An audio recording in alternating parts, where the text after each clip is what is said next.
Implanted hearing devices. Three types of implanted hearing devices are commercially available or in the investigational stage. First one, cochlear implant, the bone conduction device, second one, and the third one, semi-implantable hearing device. Cochlear implants are for the patients with little or no hearing. Bone conduction devices which transmit sound through the skull to the inner ear are used in patients with conductive hearing loss if a hearing aid is contraindicated. Example, those with chronic infection.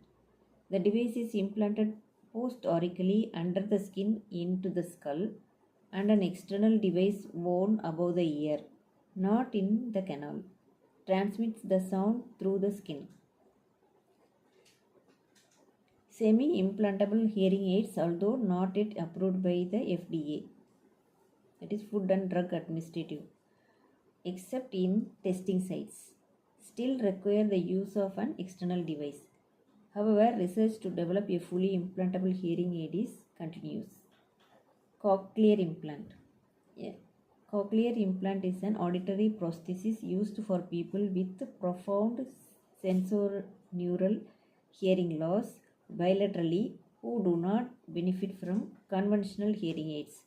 The hearing loss may be congenital or acquired.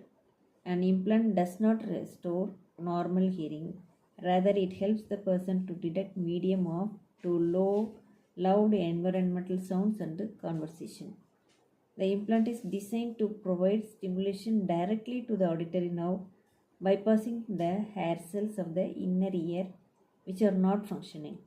The microphone and signal processor are worn outside the body and transmit electrical stimuli inside the body to the implanted electrodes.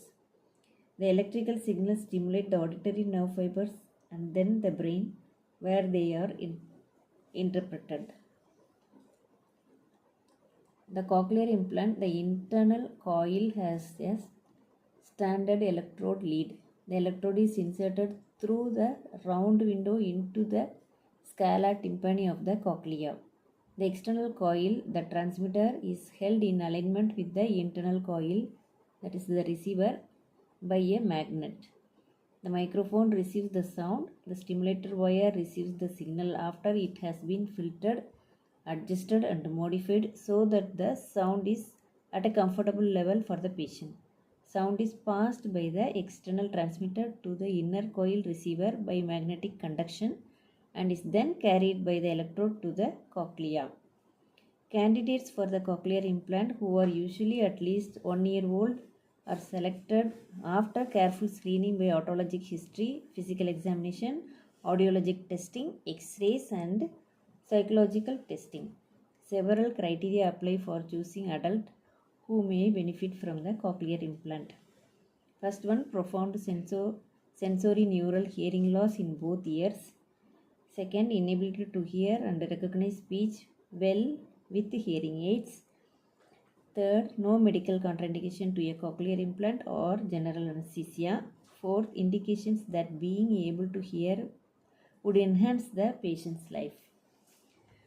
The surgery involves implanting a small receiver in the temporal bone through a post-auricular incision and placing electrodes into the inner ear. The microphone and transmitter are worn on an external unit. The patient undergoes extensive cochlear rehabilitation with a multidisciplinary team which includes an audiologist and a speech pathologist. Several months may be needed to learn to interpret the sounds heard. Children and adults who lost their hearing before they learn to speak take much longer to acquire speech. There are wide variations of success with cochlear implants, and there is also controversy about their use, especially among the deaf community. Patients who have had a cochlear implant are cautioned that an MRI will cause the implant to become inactivated.